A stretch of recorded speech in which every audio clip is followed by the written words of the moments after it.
Olá, sejam bem-vindos a mais um estudo que hoje tem por título A Lei de Deus. É um estudo bastante importante, bastante interessante e vamos realmente analisar o que é que a Bíblia diz sobre a Lei de Deus. É um tema controverso dentro do cristianismo. Muitos dizem que esta lei foi abolida, que foi pregada na cruz. Outros dizem que está em vigor, mas que foi alterada. Vamos realmente responder a muitas perguntas importantes sobre a lei de Deus. Mas, em primeiro lugar, vamos começar por tentar compreender para que serve a lei de Deus. Uns podem achar que a lei serve para salvar, outros para condenar.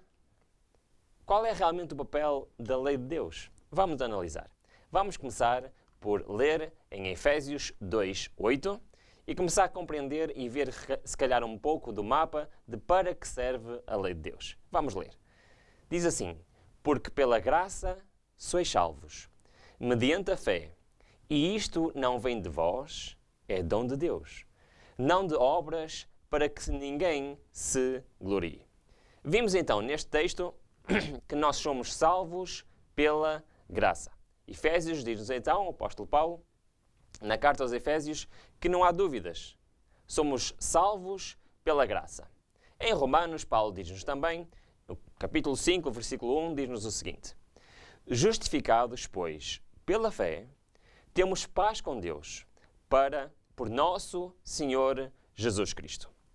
Então, vemos ao bocado que somos salvos pela graça, que é um dom de Deus. E vemos este texto que nos diz que somos justificados pela fé. É de facto, nós somos justificados pela fé. E em Gálatas, Paulo confirma isto mesmo, dizendo, sem sombra de dúvidas, que nós, e agora nós que somos judeus espirituais e não judeus da carne, mas diz, nós, judeus por natureza, e não pecadores dentre os gentios, sabendo que o homem não é justificado pelas obras da lei, mas pela fé de Jesus Cristo. Também temos crido em Jesus Cristo, para sermos justificados pela fé de Cristo, e não pelas obras da lei. Pois, pelas obras da lei, nenhuma carne será justificada. Temos então aqui que somos claramente então salvos pela graça. Somos então justificados pela fé. Onde é que se encaixa a lei então tudo isto? Paulo dá-nos a resposta. Somos a Romanos 2:12, Paulo o que é que nos diz? Porque todos os que sem lei pecaram, sem lei também perecerão. E todos os que debaixo da lei pecaram, pela lei serão julgados. Então aqui nós vemos realmente a função da lei. A lei serve para o julgamento. A lei serve realmente para comparar os atos de alguém, se estão de acordo com a lei ou não. E serve de medida de condenação. Vemos realmente aqui o papel da lei. Tiago confirma-nos exatamente isto em Tiago 2:12, onde nos diz: falai de tal maneira, e de tal maneira procedei, como havendo de ser julgados pela lei da liberdade. Então vemos claramente que nós somos salvos pela graça, que é um dom de Deus, que somos justificados pela fé em Cristo Jesus, mas um dia seremos julgados pela lei. Aliás, um julgamento só pode ser feito se houver uma lei. Sem a lei, sem a regulação, não pode haver um julgamento. E se a Bíblia nos diz que um dia todos seremos julgados mediante esta lei. É óbvio e claro que a lei não pode salvar. Ela é feita não para salvar, mas para condenar aqueles que a transgrediram. E por isso não há dúvidas nenhumas que a salvação não vem pela lei. Mas um dia todos seremos julgados pela lei. Queria que pudessem prestar atenção à imagem que se encontra no ecrã. No ecrã vemos então aqui uma situação de trânsito. Como sabem, no trânsito também existe uma lei, o Código da Estrada. E nós vemos esta situação em que temos aqui um carro branco que prepara-se para se chegar a um cruzamento e tem aqui nesse cruzamento um semáforo. E o semáforo está vermelho. Porquê que eu trouxe esta imagem? Nesta imagem nós vamos tentar compreender qual o lugar da lei, conforme acabamos de ver na Bíblia.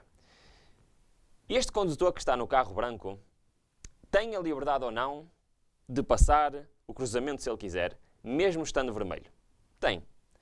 E ele decide, porque ele sabe que ao vermelho tem que parar, ele decide parar, mas ele também pode decidir seguir em frente. Agora imaginemos a seguinte situação. Imaginemos que este carro, estando o sinal vermelho, decide passar o cruzamento.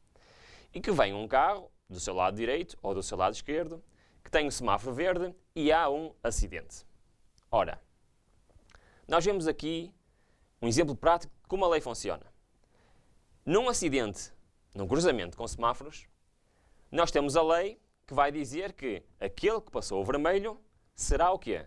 Condenado e culpado do acidente.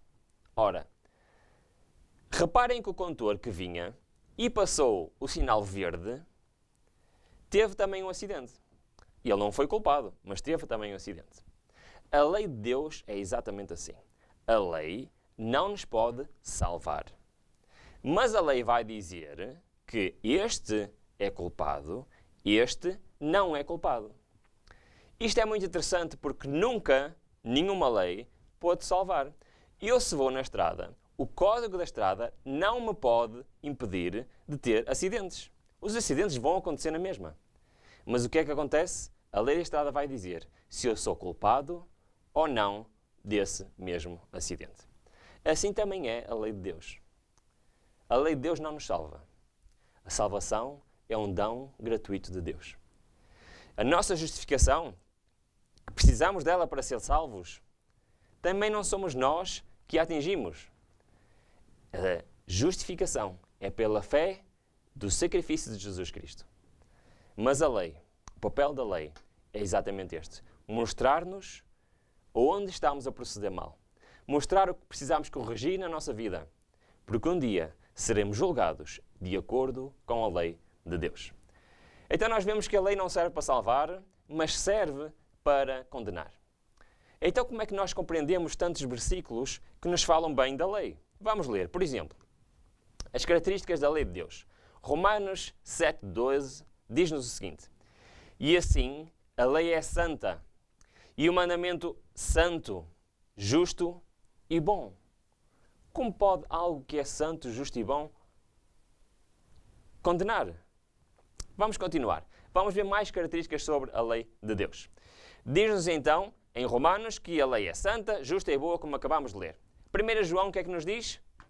Todo aquele que pratica o pecado também transgride a lei, porque o pecado é a transgressão da lei. Então nós vimos, e estamos a começar aqui a completar o quadro que nos fala das características da lei de Deus. Vimos que a lei é santa, justa e boa, e vimos que transgredir a lei é o quê? É pecar. Pecar contra Deus. Mais uma característica, Romanos 7,7 diz-nos: que diremos, pois? É a lei pecado? De modo nenhum. Mas eu não teria conhecido o pecado, senão por intermédio da lei. Pois não teria eu conhecido a cobiça, se a lei não dissera, não cobiçarás. Então vemos aqui outra característica interessante. É que a lei mostra o pecado ao pecador. Como diz Paulo, como é que eu saberia que cobiçar é pecado se na lei não dissesse, não cobiçarás? Então assim a lei funciona como um espelho. E vemos então mais uma característica da lei, que é o quê? A lei mostra o pecado. E vamos então agora a Romanos 2,12, novamente que nos diz: todos os que com a lei pecaram, mediante a lei serão julgados. Está-nos aqui a começar a tomar forma as características da lei. A lei é santa, assim como Deus é santo. É justo, assim como Deus é justo. É boa, assim como Deus é um Deus bom, um Deus de amor. Transgredir a lei é o quê? É pecar. E a lei, sim, é um espelho que nos mostra o pecado. E a lei serve então para julgar e para condenar. Agora reparem, nas leis dos homens, nós temos várias consequências mediante a gravidade da transgressão. Temos leis que dão direito a multa, temos leis que são crime, podem dar direito à prisão, mas qual é a consequência do pecado? Seja uma mentira, seja o adultério, seja o assassínio, qual é a consequência? Vamos ler? Qual é a condenação? Só há uma condenação. Diz assim: porque o salário do pecado é a morte. Então vemos no nosso quadro o quê? Que a lei condena. E essa condenação é a morte. Não a morte terrena, mas a morte eterna. Última característica importante que vamos ver, que diz-nos então, o qual nos habilitou para sermos ministros de uma nova aliança. Não da letra, mas do Espírito. Porque a letra mata, mas o Espírito vivifica. Então vemos aqui muito interessante. E temos o resumo então das características da lei. A lei é algo bom, santo, justo. Aquele que a transgride está a pecar, porque a lei mostra qual é o pecado. E esta lei irá servir para julgar e para condenar. E essa condenação é a morte eterna. Sim, a letra da lei condena à morte. Então a pergunta é, como é que algo que é bom pode condenar à morte? Não parece isto um contrassenso? Como é que algo que é bom pode condenar à morte? Mas sabem, nós compreendemos isto perfeitamente.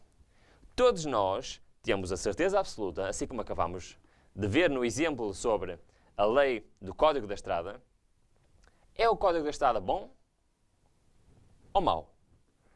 Será que algo que está lá para apenas nos condenar? Sabem, as leis têm uma característica muito importante. É que elas estão lá para proteger aqueles que estão debaixo da lei. E assim como se todos cumprissem exatamente o Código da Estrada, haveria muito menos problemas nas estradas. Se todos cumprissem a lei de Deus, este mundo seria um mundo muito, muito diferente. E sabem que não seria para pior, mas para muito melhor. Então nós vemos que esta lei, que é boa, que é justa, que é santa, mas que tem um problema. Todos aqueles que não cumprirem com a lei serão o quê? Serão condenados. Então nós vamos ver realmente a lei de Deus. Será que esta lei ainda está em vigor? Qual é a sua origem? Porquê é que temos realmente de cumprir a lei ou não? Vamos ver? Vamos começar por analisar qual a origem da lei de Deus. Porque ao vermos a origem vamos ter logo muitas pistas importantes para compreendermos da importância e da validade da lei de Deus. Em Deuteronômio 10:5 diz-nos o seguinte: virei-me e desci do monte e pus as tábuas na arca que eu fizera. E ali estão, como o Senhor me ordenou. Sabem, quando Moisés recebeu da parte de Deus as tábuas da lei, os 10 mandamentos, conforme a instrução que recebeu de Deus, ele guardou essas tábuas onde? Dentro do santuário. No lugar santíssimo, dentro da arca da aliança. Lá, no lugar mais importante do santuário, estava realmente a lei de Deus. Fora da arca estavam outras leis. Estavam as leis de Moisés, as leis civis, as leis cerimoniais, estavam fora da arca. Mas dentro da arca estava a lei de Deus, os 10 mandamentos. Ora, isto é muito interessante. É muito interessante porquê? Porque a Bíblia diz-nos, e vamos ler o texto em 1 de João, que já analisámos, mas vamos ler outra vez, que diz que todo aquele que pratica o pecado também transgride a lei, porque o pecado é a transgressão da lei. Ora, estes versículos parece que não têm nada a ver um com o outro, mas eu ainda vou mostrar mais versículos para nós conseguirmos compreender a ligação. Primeiro ponto importante a fixar, qual é? Que as tábuas da lei, os 10 mandamentos, estavam guardados segundo Deus tem ordenado, onde? Dentro da arca da aliança, dentro do santuário. Ok? Muito bem, não se esqueçam desse pormenor. Agora vamos ver, como acabámos de ler, que quem transgride a lei está condenado a quê? À morte, como já vimos. Mas então o que é o pecado é essa mesma transgressão. A transgressão da lei é o pecado. Agora, um pormenor interessante.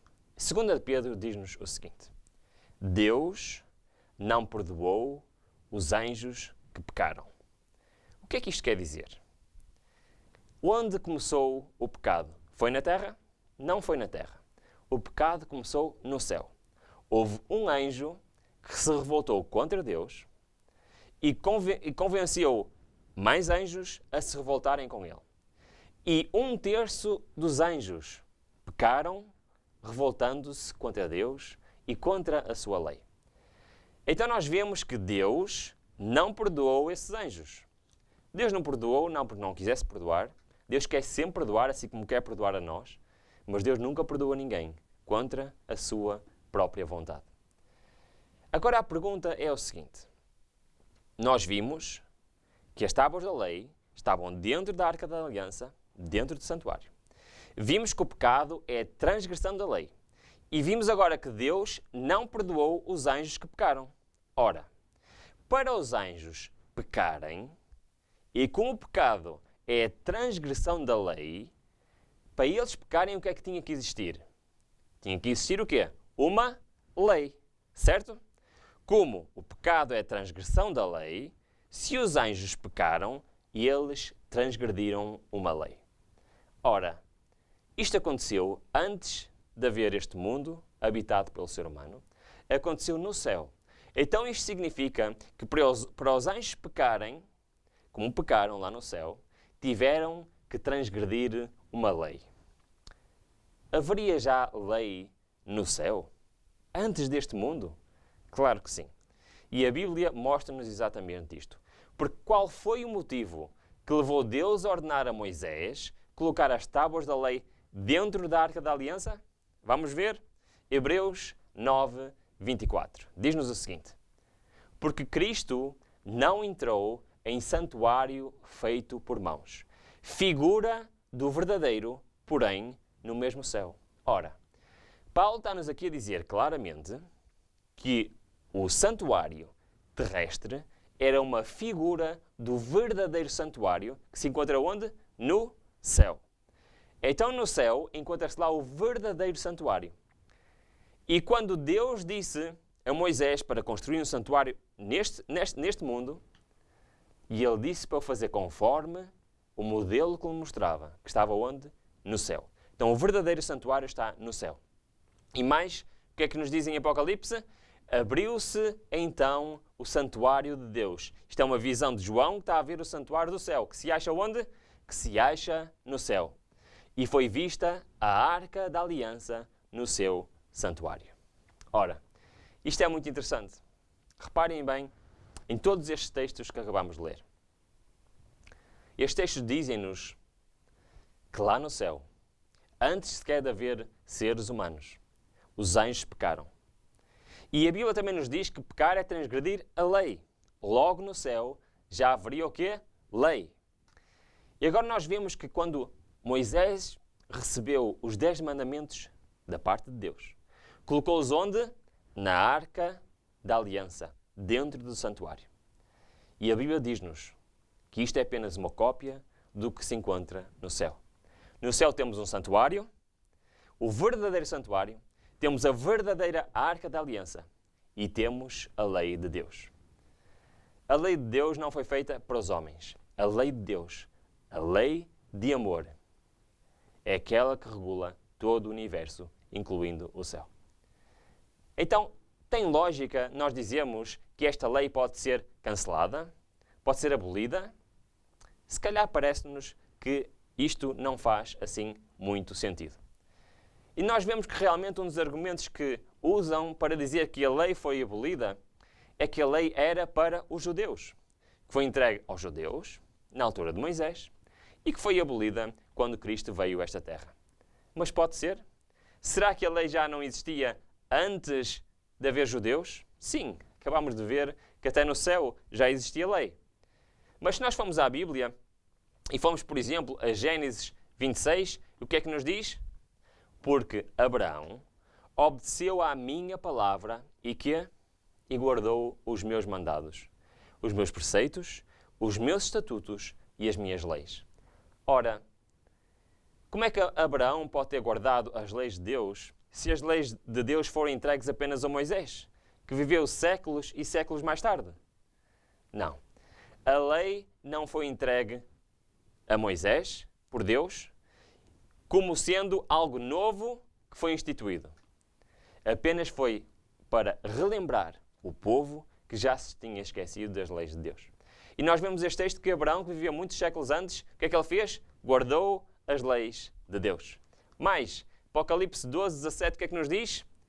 Irou-se o dragão contra a mulher e foi pelejar com os restantes da sua semente, da sua descendência, os que guardam os mandamentos de Deus e têm o testemunho de Jesus. E se pôs em pé sobre a areia do mar. Então o Apocalipse diz-nos que no tempo do fim, e eu não vou explicar profeticamente agora este texto, mas fala de uma mulher, ou seja, de uma igreja, no tempo de fim irá haver uma igreja remanescente. E qual é a característica dessa igreja? Continua a fazer o quê? A guardar os mandamentos de Deus. A Bíblia diz-nos que antes de haver judeus, havia lei. Até no céu já havia lei. Diz-nos que no tempo do fim, agora, irá haver quem ainda guarde a lei de Deus. Pode a lei ter sido abolida? Não. A lei não pode ter sido abolida. Mas ainda vamos ver mais características importantes. Porque a outra pergunta é, para quem é a lei? Era apenas para os judeus? Vamos ver o que é que a própria Bíblia nos diz? Diz-nos então em Eclesiastes o seguinte: de tudo o que se tem ouvido, o fim é: teme a Deus e guarda os seus mandamentos, porque isso é o dever dos judeus. É isso que diz o texto? Não é. O que é que diz? Porque isso é o dever de todo o homem. Toda a humanidade está com esta obrigação de quê? De guardar os mandamentos de Deus. Cristo trouxe um novo ensinamento? Não. Veio exatamente confirmar o que está escrito. E o que é que ele disse? Se queres, porém, entrar na vida, o que é que ele diz? Mateus 19, 17. Guarda os mandamentos.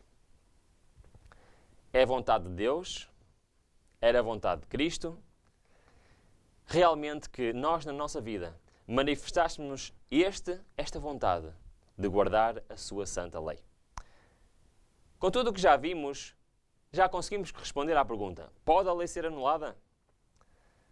Não, não pode ser anulada. Mas o que é que nos diz? Romanos 3:21. Mas agora, a justiça de Deus sem a lei é manifesta, testemunhada pela lei e pelos profetas. Como é? Sem a lei? Estamos agora sem a lei? Será que isto tem lógica? O texto continua e Paulo explica o que é que quer dizer. Pois o pecado não terá domínio sobre vós. Porquanto não estáis debaixo da lei, mas debaixo da graça. Pois quê? Havemos de pecar porque não estamos debaixo da lei, mas debaixo da graça? De maneira nenhuma.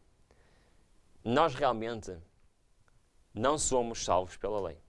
Somos salvos pela graça. Mas se nós vivemos uma vida em comunhão com Deus, de tal maneira que Ele transforma o nosso caráter, e passamos não a viver nós, mas Cristo vive em nós, e realmente só assim é que podemos cumprir com a lei de Deus, aqueles que cumprem com a lei de Deus não estão debaixo da lei. Porquê? Porque a lei não pode condenar aqueles que cumprem com a lei. A lei só pode condenar aqueles que não cumprem com a lei. Nenhuma lei condena aqueles que cumprem a lei.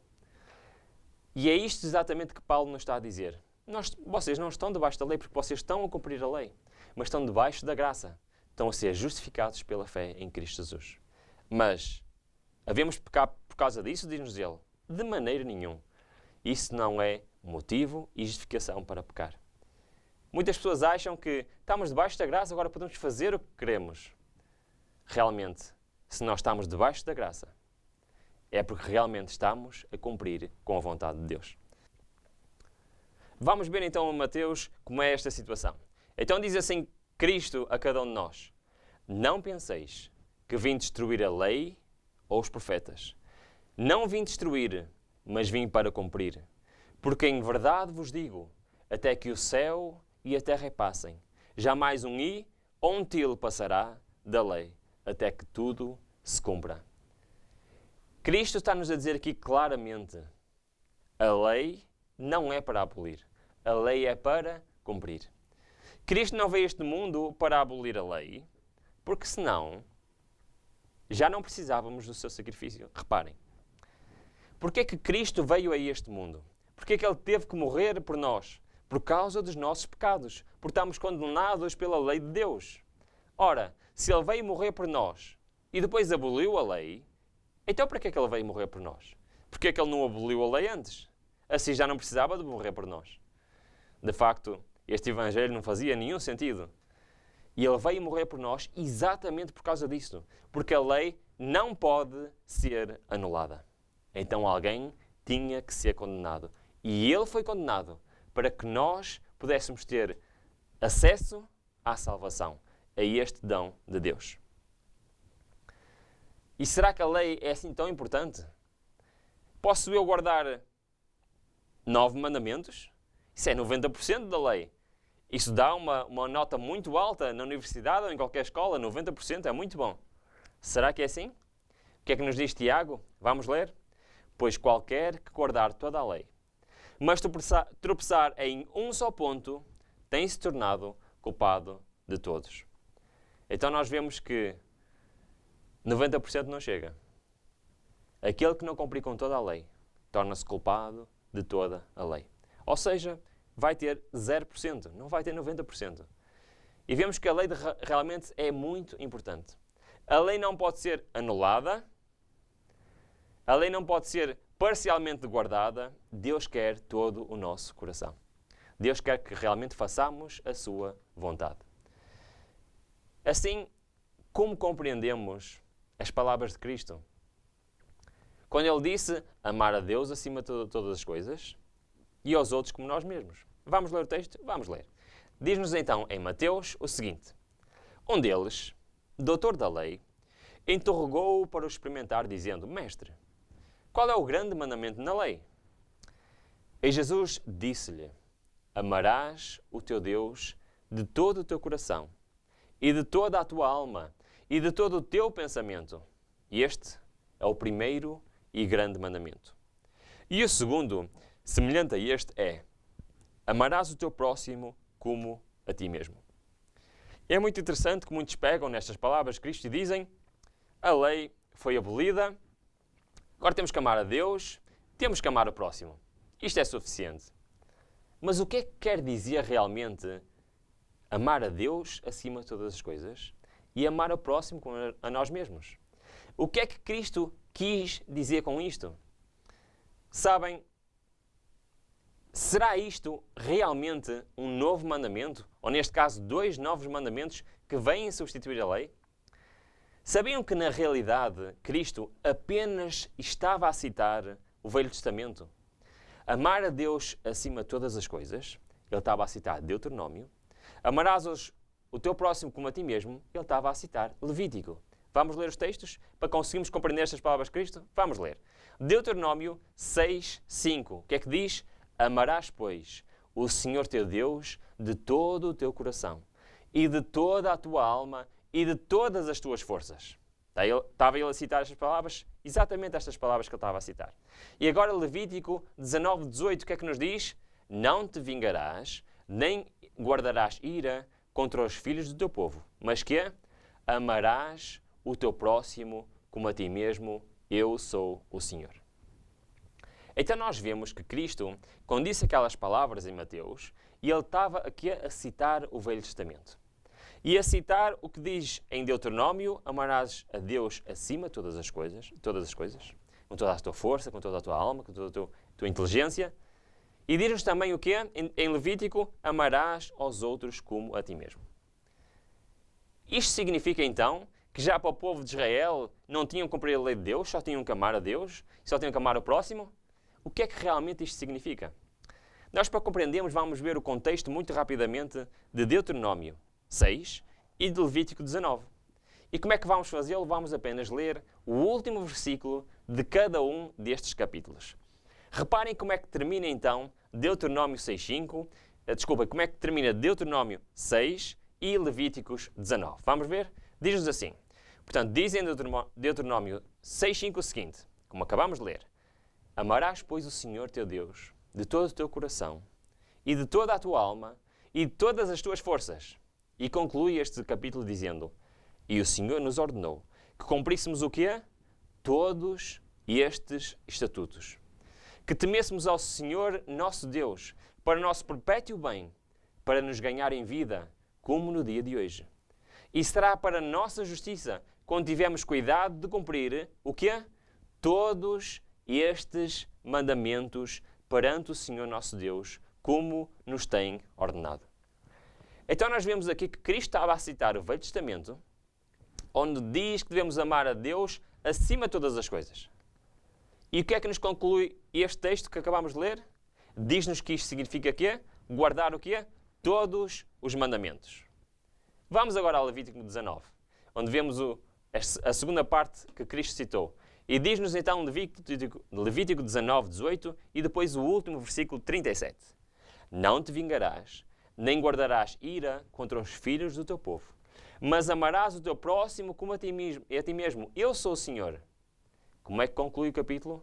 Por isso, guardareis todos os meus estatutos e todos os meus juízos os cumprireis. Eu sou o Senhor. Então nós vemos aqui que realmente amar a Deus e amar o próximo é simplesmente o quê? É simplesmente um resumo da lei de Deus. Onde nós vemos que se resume como amar a Deus e amar o próximo.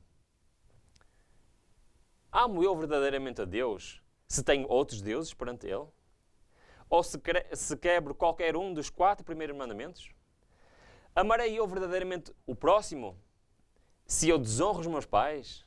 Ou cometo adultério? Ou cobiça ou a mentira? Não. Eu só amo verdadeiramente o próximo se eu cumprir com os últimos 6 mandamentos da lei de Deus. Então nós vemos que amar o Deus e amar o próximo é apenas um resumo que nos aponta para quê? Para todos os mandamentos, tudo aquilo que Deus ordenou que fizéssemos. E Cristo estava a falar para aquela pessoa e a dizer, Deuteronômio 6, Levítico 19, está lá a resposta para os mandamentos de Deus. E é muito interessante que Cristo termina a falar com as seguintes palavras. Depois de ele ter dito amar a Deus todo o teu coração e toda a tua alma, depois de ele ter dito amar o outro como a ti mesmo, como é que ele termina? Vamos voltar a Mateus 22? E ele diz assim, destes 2 mandamentos dependem toda a lei e os profetas. Por isso Cristo não estava a dizer que a lei foi substituída por amar a Deus e amar o próximo. Ele estava simplesmente a dizer que este resumo da lei, desta lei de amor, é o quê? Amar a Deus e amar os outros. Isto define e disto dependem toda a lei. Ao contrário do que muitos pensam, estas palavras não serviram para criar uma nova lei e para abolir a antiga, mas sim para dizer e efetivar e confirmar que a lei de Deus está em vigor e que é dever de todo o homem a cumprir. Mas cumprir como ritual, não. Cumprir com o sentimento de amor por Deus e amor ao próximo. Sabem, e estamos prestes a finalizar já o nosso estudo, esta lei de Deus desempenhará um papel muito importante no tempo do fim. E se formos ao livro de Apocalipse, nós lemos símbolos muito fortes como a marca da besta. Sabem que existe uma relação direta entre a lei de Deus e a marca da besta de Apocalipse. Não vamos entrar em grandes pormenores proféticos, não é esse o objetivo, mas simplesmente para perceber que a lei vai desempenhar um papel muito importante no tempo do fim. E nós vemos exatamente isso voltando novamente a Deuteronômio capítulo 6. Este capítulo tão importante para nós ainda hoje. Como é que começa Deuteronômio 6? Vamos ler? E estes, pois, são os mandamentos. Aliás, um pequeno à parte, portanto, como devem de saber, Deuteronômio 6 vem a seguir a Deuteronômio 5, onde é apresentado realmente os mandamentos de Deus. Depois termina e começa Deuteronômio 6, que nos diz, e estes, pois, são os mandamentos, os estatutos e os preceitos que o Senhor teu Deus mandou ensinar-te, a fim de os cumprires na terra, a que está passando, para a possuires. Agora reparem bem o que é que diz no versículo 8. Após serem apresentados os mandamentos de Deus, o que é que diz? Também os atarás por sinal na tua mão e te serão por frontais e entre os teus olhos. Ora, nós fomos hoje a Israel.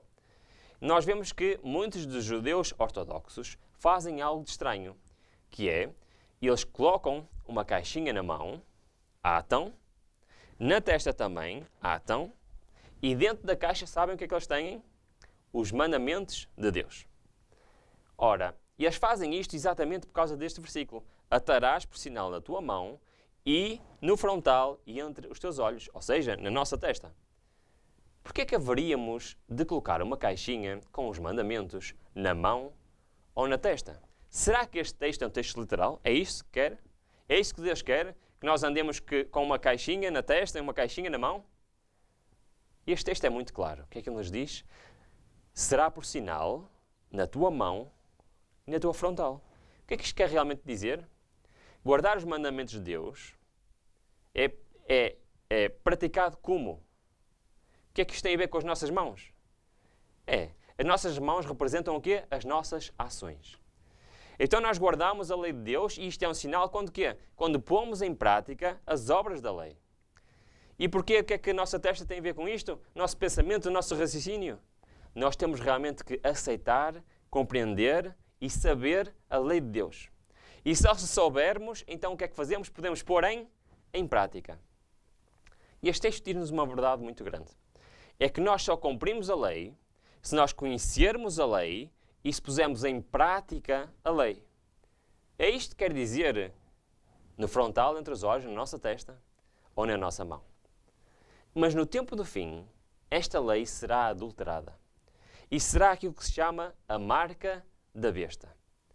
Vamos ler em Apocalipse 14, 9, que nos diz: Seguir-se a estes o terceiro anjo, dizendo em grande voz: Se alguém adorar a besta e a sua imagem e receber sua marca na fronte ou na mão.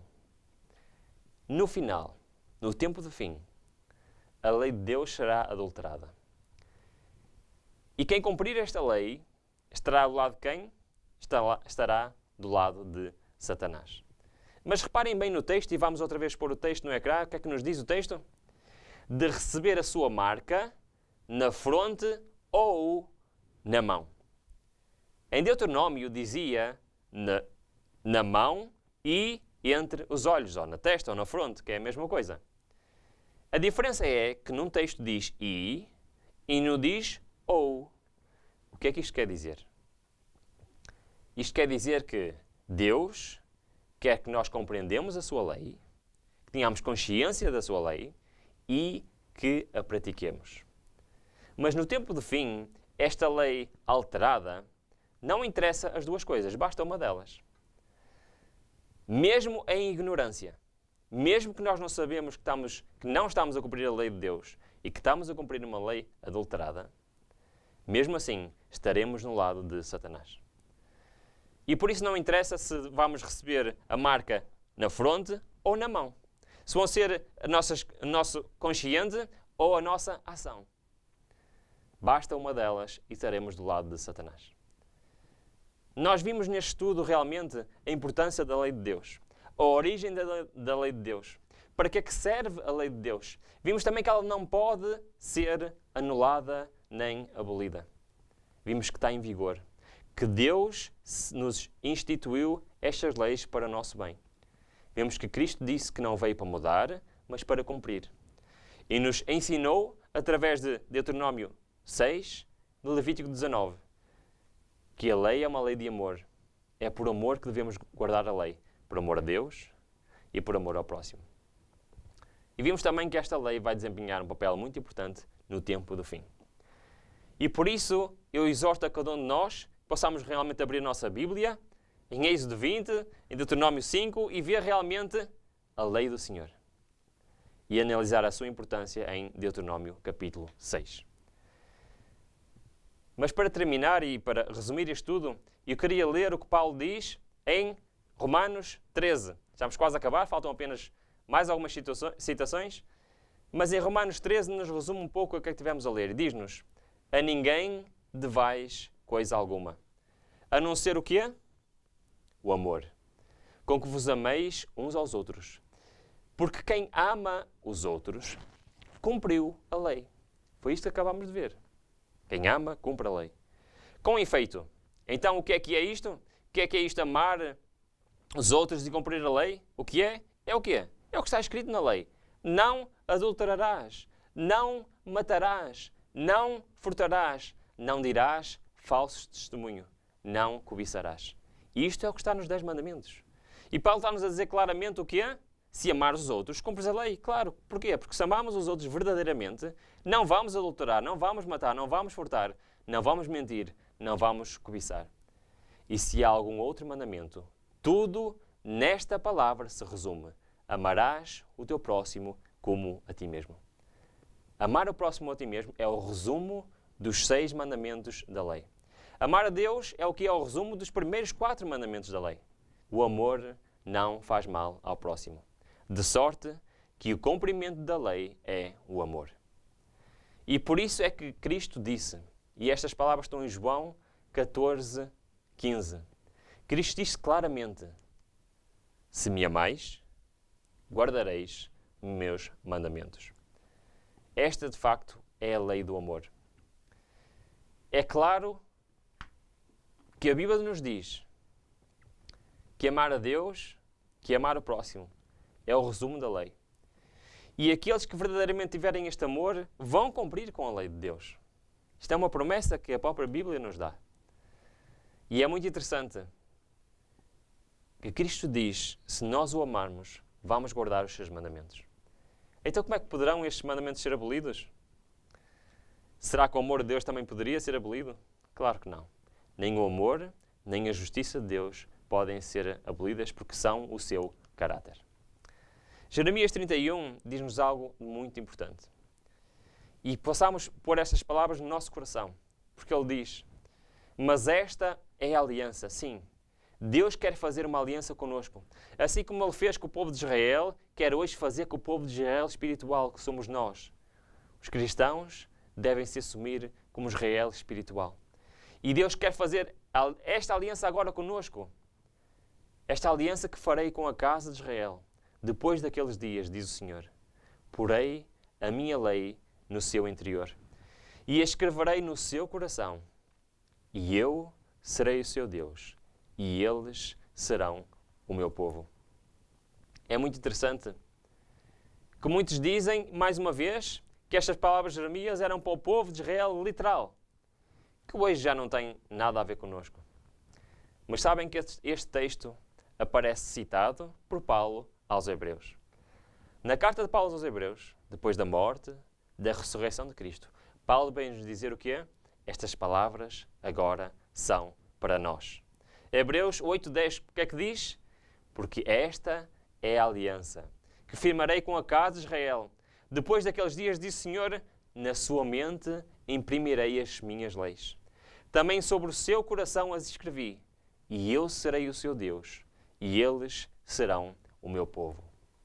Paulo está-nos a dizer o quê? A lei não foi abolida. A lei representa aqueles que servem ao Senhor. Aqueles que são verdadeiramente o seu povo. E por isso é que lemos também em Apocalipse que diz que uma das características da igreja verdadeira no tempo do fim é quê? Aquela que guarda os mandamentos de Deus. Que possamos ter esta convicção de querer guardar a lei de Deus. De fazer isto parte do nosso coração, da nossa mente e das nossas ações. Porque só assim, seremos parte do povo de Deus. Queria finalizar com apenas mais 2 textos que nos resumem tudo aquilo que tivemos a ler. Esta lei de amor, esta lei de justiça que Deus preparou para cada um de nós. E esta lei que está sobre todos aqueles, todo ser humano, e realmente mostra aqueles que são parte do povo de Deus ou não. Vamos ler para terminar então estes dois textos que nos dizem o seguinte. A lei do Senhor é perfeita e refrigera a alma. O testemunho do Senhor é fiel e dá sabedoria aos simples. Os preceitos do Senhor são retos e alegram o coração. O mandamento do Senhor é puro e ilumina os olhos. A lei é santa e o mandamento santo, justo e bom. Todos os teus mandamentos são a verdade. Acerca dos teus testemunhos soube desde a antiguidade que tu os fundaste para sempre. Pois todos os teus mandamentos são justiça. Oh, quanto amo a tua lei! É a minha meditação em todo o dia.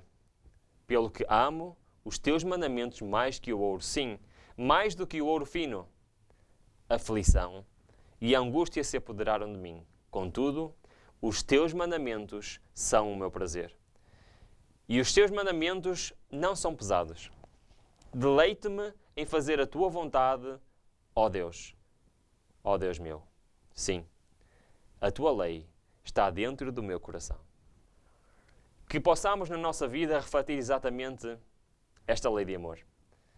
Possamos realmente ter consciência da importância da lei de Deus e de pegarmos na sua palavra, de lermos qual é a vontade de Deus para a nossa vida.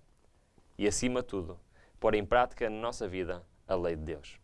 E este é o meu desejo para ti e para mim, possamos realmente pôr a nossa vida de acordo com a vontade de Deus. Amém.